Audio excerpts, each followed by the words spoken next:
بسم اللہ الرحمن الرحیم۔ السلام علیکم بچوں، ہمارے آج کے سبق کا نام ہے ذہین لڑکا۔ پرانے زمانے میں بادشاہوں کی حکومت ہوتی تھی۔ وہ حکومت کرنے کے ساتھ ساتھ رعایا کا خیال رکھتے اور بعض اوقات انہیں آزماتے۔ اگر کوئی آزمائش پر پورا اترتا تو اسے انعام و اکرام سے نوازتے اور غلطی کرنے پر سخت سزا دیتے۔ یہ کہانی بھی ایک بادشاہ کے بارے میں ہے جس نے اپنی عوام سے لمبی کہانی سننے کی فرمائش کی، جسے ایک عقل مند لیکن غریب لڑکے نے پورا کیا اور انعام پایا۔ اب ہم املا کے الفاظ کی طرف آتے ہیں۔ پہلا لفظ ہے اعلان۔ اسٹیٹ 1 کے ساتھ الف لگائیں گے، سی کے ساتھ آپ آئین کی گولائی کریں گے اور آئین الف آ کی فارمیشن دیتے ہوئے لام الف لا اس کے ساتھ لگا دیں گے۔ اسٹیٹ 1 کے ساتھ ہی نون کی گولائی کو لائن سے نیچے اتاریں گے۔ اعلان کے بعد ہے ختم۔ خے کا ہیڈ بنے گا، سلانٹ لائن کرو کرتے ہوئے سلانٹ لائن سے تے لگانی ہے اور اس کے نیچے میم کی گولائی کرتے ہوئے میم کو لائن سے نیچے اتار دینا ہے۔ گودام۔ گاف با گو، گاف کی دو سٹکس ہوتی ہیں، ایک بڑی اور ایک چھوٹی۔ دال الف دا الف اسٹیٹ لکھیں گے اور میم کی گولائی کرتے ہوئے کرو کرتے ہوئے ون کو نیچے اتار دینا ہے۔ قحط، دو نقطوں والا کاف ہے، سلانٹ لائن کے ساتھ پھر ہے اس کے نیچے لگائیں گے، پھر ہلکی سی سلانٹ لائن اور اس سیدھا کھینچ کے لے جائیں گے اور اوپر توئیں کی پوری فارمیشن لکھنی ہے۔ قحط۔ قحط کے بعد ہے ذہین۔ زال لکھیں گے، دو شوشے آپ نے ہے کے بنانے ہیں اور یہ کے دو نقطے نیچے لگانے ہیں اور اسٹیٹ 1 کے ساتھ نون کی گولائی کرنی ہے۔ نجومی، سلانٹ لائن کے ساتھ نون اور اس کے نیچے جیم کا ہیڈ، اس کے ساتھ پھر واؤ کو آپ ملائیں گے، میم کا ہیڈ بنائیں گے، اس کی گولائی الٹی طرح سے کرتے ہوئے چھوٹی یہ لائن سے نیچے اتار دیں گے۔ تھیلی، سلانٹ لائن ہے، اس کے ساتھ آپ نے دو چشمی ہے لگانی ہے، یہ کا شوشہ اور تھوڑا سا اس کو یہ یا کی طرح لکھنا ہے اور الف کے سینٹر سے چھوٹی یہ کا ہیڈ بناتے ہوئے گولائی لائن سے نیچے اتار دینی ہے۔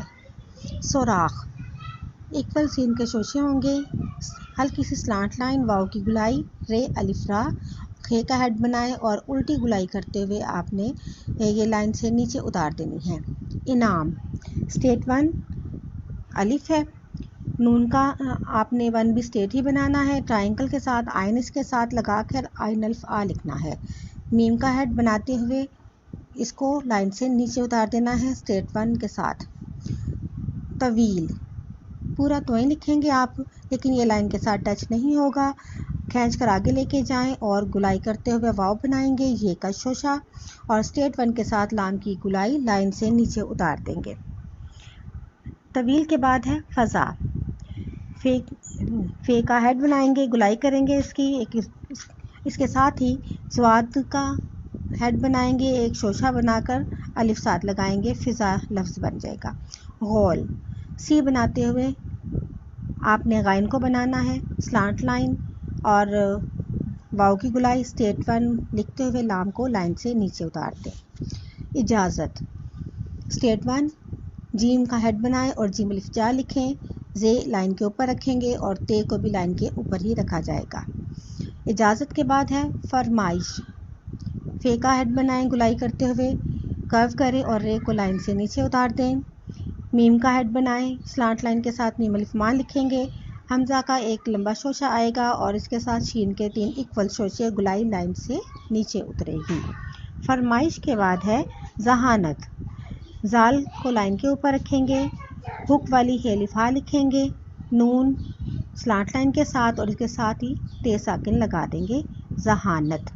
تعریف، اسٹیٹ 1 کے ساتھ تے، دو نقطے ہیں اس کے اور آئین آپ نے ٹرائنگل کی طرح لینا ہے، رے کو لائن سے نیچے اتاریں گے، یہ کا شوشہ بنائیں گے اسٹیٹ 1 کے ساتھ اور فے کی گولائی کرتے ہوئے فے۔ تعریف۔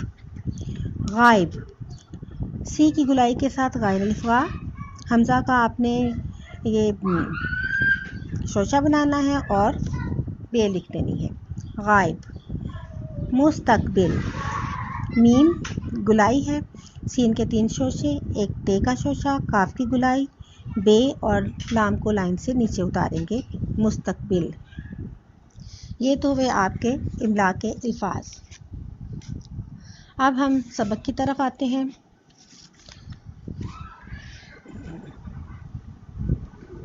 ذہین لڑکا۔ ایک بادشاہ کو کہانیاں سننے کا بڑا شوق تھا۔ ایک بار اس کا جی چاہا کہ اسے کوئی اتنی طویل کہانی سنائے جو کبھی ختم نہ ہو۔ طویل کا مطلب ہے لمبی، یعنی ایک ایسا بادشاہ تھا جس نے ایک ایسا شوق پال رکھا تھا کہ کہانیاں سننے میں مزہ آتا تھا اسے، تو اس سے یہ شوق آیا کہ وہ لمبی کہانی سنے جو زندگی بھر ختم نہ ہو۔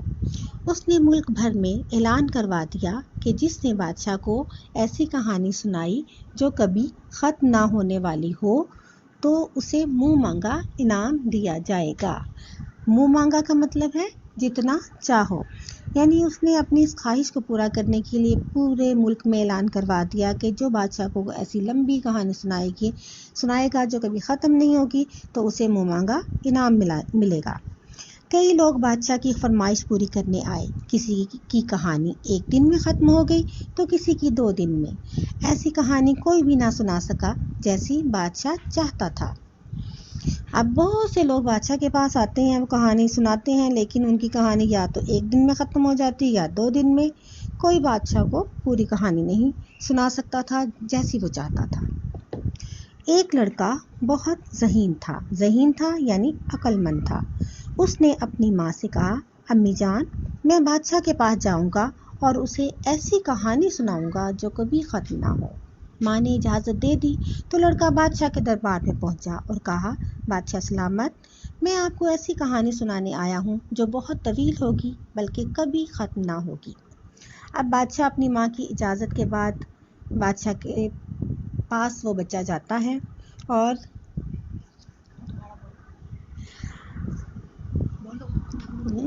ایک لڑکا بہت ذہین تھا۔ اچھا، وہ جو لڑکا اپنی ماں کی اجازت کے بعد بادشاہ کے پاس جاتا ہے اور فرمائش کرتا ہے کہ میں ایسی کہانی سنانے آیا ہوں جو بہت طویل ہوگی اور ختم نہ ہوگی۔ بادشاہ مسکرایا اور بولا، بیٹا گھر جاؤ، تم کہاں ایسی کہانی سنا سکتے ہو؟ لڑکے نے ادب سے کہا، مجھے موقع تو دیں، میری کہانی اتنی طویل ہوگی کہ آپ سنتے سنتے تھک جائیں گے اور ختم نہ ہوگی۔ اب جب لڑکا بادشاہ کے پاس جا کے خواہش کرتا ہے کہ وہ لمبی کہانی سنائے گا تو بادشاہ اس کو ٹالنے کی کوشش کرتا ہے کہ یہ بچہ ہے، کہاں اسے اتنی لمبی کہانی آتی ہوگی، اس لیے اس نے اسے گھر جانے کا مشورہ دیا، لیکن لڑکے نے ضد کی کہ وہ واقعی اسے کہانی سنائے گا۔ بادشاہ نے کہا، اچھا تو سناؤ کہانی۔ اب لڑکے نے کہانی سنانی شروع کر دی۔ اب بادشاہ کہانی سننے پر آمادہ ہو گیا اور لڑکے نے بھی اسے کہانی سنانی شروع کر دی۔ ایک تھا بادشاہ، اس کا ملک بہت خوشحال تھا۔ اسے اس کے ایک قابل نجومی نے بتایا کہ اگلے سال ملک میں قحط پڑ جائے گا۔ نجومی کا مطلب ہے مستقبل کے بارے میں بتانے والا، اور قحط کہتے ہیں خشک سالی کو۔ آپ ابھی سے اس کا سامنا کرنے کی تیاری کر لیں۔ بادشاہ نے قحط سے نمٹنے کے لیے 1 میل لمبا اور 1 میل چوڑا گودام تیار کروایا اور اسے چاولوں سے بھر دیا۔ اس کمرے کے سب دروازے اچھی طرح بند کروا دیے تاکہ اس میں کوئی داخل نہ ہو سکے۔ اب نجومی کی ہدایت کے مطابق کہ نجومی نے کہا تھا کہ 1 سال بعد قحط پڑ جائے گا، بادشاہ نے اس کی تیاری کرنی شروع کر دی اور چاولوں کی بوریاں رکھنے کے لیے 1 میل لمبا اور 1 میل چوڑا گودام تیار کروایا اور اسے چاولوں سے بھر دیا اور دروازوں کو اچھی طرح سے بند کیا تاکہ اس میں کوئی جا نہ سکے۔ ایک دن ایک چڑیا نے دیکھا کہ اس گودام کی چھت میں ایک چھوٹا سا سوراخ ہے۔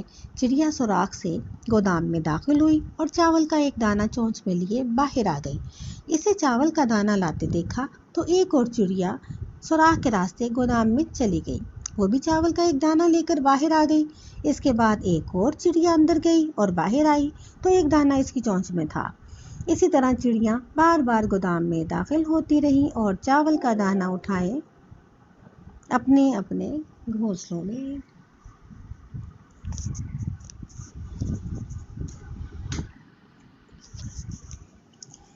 اسی طرح چڑیاں بار بار گودام میں داخل ہوتی رہیں اور چاول کا دانہ اٹھائے اپنے اپنے گھونسلوں میں جا کر بچوں کا کوٹا بھرتی رہیں۔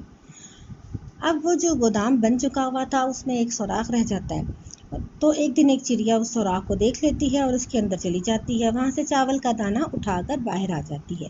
اس کی دیکھا دیکھی بہت سی چڑیاں اندر جاتی ہیں اور چاول کا دانہ لے کر آتی ہیں اور اپنے گھونسلوں میں جا کے اپنے بچوں کا پیٹ بھرتی ہیں۔ بادشاہ بولا، پھر کیا ہوا؟ لڑکا بولا، پھر یہ ہوا کہ پہلے تو ایک ایک چڑیا آ رہی تھی، اب اچانک چڑیوں کے غول آنے لگے۔ آسمان پر ہر طرف چڑیوں کے علاوہ کچھ اور نظر نہ آتا تھا۔ غول کا مطلب ہے جھنڈ یا مجمع۔ اب بادشاہ نے کہانی آگے بڑھانے کے لیے کہا کہ کیا ہوا، تو لڑکے نے کہا کہ پہلے تو ایک ایک کر کے چڑیا آتی رہی، اب اچانک گروپ کے گروپ چڑیوں کے جو تھے وہ جھنڈ کی صورت میں آنے لگے اور آسمان پر ہر طرف چڑیاں ہی چڑیاں نظر آتی تھیں۔ چڑیاں بار بار سوراخ سے گودام میں داخل ہوتی اور چونچ میں چاول کا دانہ لیے باہر آ کر فضا میں غائب ہو جاتی۔ گودام میں سوراخ سے ایک چڑیا اندر جا رہی ہے تو ایک باہر آ رہی ہے، ایک اندر جا رہی ہے تو ایک۔ اب صورتحال یہ تھی کہ لائن لگی ہوئی تھی کہ چڑیاں اندر جاتی تھی باہر آتی تھی، جا رہی ہیں آ رہی ہیں، جا رہی ہیں آ رہی ہیں، بس یہی لائن چل رہی تھی۔ بادشاہ اس کی بات کاٹ کر بولا، بس کرو، یہ بتاؤ اس کے بعد کیا ہوا؟ لڑکا جھٹ بولا فوراً بولا، بادشاہ سلامت، جب چڑیاں چاولوں کے سارے دانے لے جائیں گی تو کہانی آگے بڑھے گی۔ بادشاہ مسکرایا اور کہنے لگا، بس کرو، مان گیا، تمہاری کہانی کبھی ختم نہ ہوگی۔ اب بادشاہ نے جب اصرار کیا کہ اینڈ بتا دو اس کا، تو لڑکے نے فوراً یہ جواب دیا کہ جب چڑیاں سارے دانے لے جائیں گی تب کہانی آگے بڑھے گی، تب اس کا آخر آئے گا۔ تو بادشاہ نے خوش ہو کر لڑکے کو انعام میں روپیوں کی تھیلی دی۔ اس نے لڑکے کے ماں باپ کو بلا کر لڑکے کی ذہانت کی تعریف کی۔ اب بادشاہ اس بات کو مان چکا تھا کہ اس کی کہانی کبھی ختم نہیں ہوگی، تو اس نے خوش ہو کر لڑکے کو انعام میں روپیوں کی تھیلی دے دی اور اس کے ماں باپ کو بھی بلایا اور لڑکے کی بہت تعریف کی۔ یہ تو تھی مزیدار قسم کی کہانی۔ اب ہم الفاظ معنی کی طرف آتے ہیں۔ پہلا لفظ ہے منہ مانگا۔ منہ مانگا جتنا چاہو، ذہین عقل مند، نجومی مستقبل کے بارے میں بتانے والا، جھٹ فوراً، دربار جہاں بادشاہ عوام سے ملتا ہے، غول پرندوں کا مجمع۔ اب ہم سوال جواب کی طرف آتے ہیں۔ پہلا سوال ہے، بادشاہ کو کس چیز کا شوق تھا اور اس نے کیا اعلان کروایا؟ بادشاہ کو کہانیاں سننے کا بڑا شوق تھا اور اس نے ملک بھر میں اعلان کروایا کہ جو اسے ایسی کہانی سنائے گا جو کبھی ختم نہ ہونے والی ہو تو اسے منہ مانگا انعام دیا جائے گا۔ سوال نمبر 2، بچے نے ماں سے کس بات کی اجازت مانگی؟ بچے نے ماں سے بادشاہ کے دربار میں جانے کی اجازت مانگی۔ سوال نمبر 3، بادشاہ نے بچے کی بات کاٹ کر کیا کہا؟ بادشاہ بچے کی بات کاٹ کر بولا، بس کرو، یہ بتاؤ اس کے بعد کیا ہوا؟ سوال نمبر 4، بادشاہ نے بچے کے ماں باپ کو بلا کر کیا کہا؟ بادشاہ نے بچے کے ماں باپ کو بلا کر اس کی ذہانت کی تعریف کی۔ تو بچوں، آپ کا سبق اب ختم ہوا۔ اچھی طرح سے 5 دفعہ اس کی ریڈنگ کرنی ہے، سوال جواب اور الفاظ معنی کو بہت اچھے طریقے سے یاد کرنا ہے۔ سوال نمبر 1 ہے، بادشاہ کو کس چیز کا شوق تھا اور اس نے کیا اعلان کروایا؟ جواب ہے، بادشاہ کو کہانیاں سننے کا بڑا شوق تھا اور اس نے ملک بھر میں اعلان کروایا کہ جو اسے ایسی کہانی سنائے گا جو کبھی ختم نہ ہونے والی ہو تو اسے منہ مانگا انعام دیا جائے گا۔ سوال نمبر 2 ہے، بچے نے ماں سے کس بات کی اجازت مانگی؟ جواب، بچے نے ماں سے بادشاہ کے دربار میں جانے کی اجازت مانگی۔ سوال نمبر 3، بادشاہ نے بچے کی بات کاٹ کر کیا کہا؟ جواب ہے، بادشاہ بچے کی بات کاٹ کر بولا، بس کرو، یہ بتاؤ اس کے بعد کیا ہوا؟ سوال نمبر 4، بادشاہ نے بچے کے ماں باپ کو بلا کر کیا کہا؟ جواب ہے، بادشاہ نے بچے کے ماں باپ کو بلا کر اس کی ذہانت کی تعریف کی۔ یہ تھے سوال جواب۔ بچوں، آپ نے اچھی طرح سے یہ سوال جواب یاد کرنے ہیں، الفاظ معنی یاد کرنے ہیں اور سبق کو 5 دفعہ اچھی طرح سے پڑھنا ہے۔ اللہ حافظ۔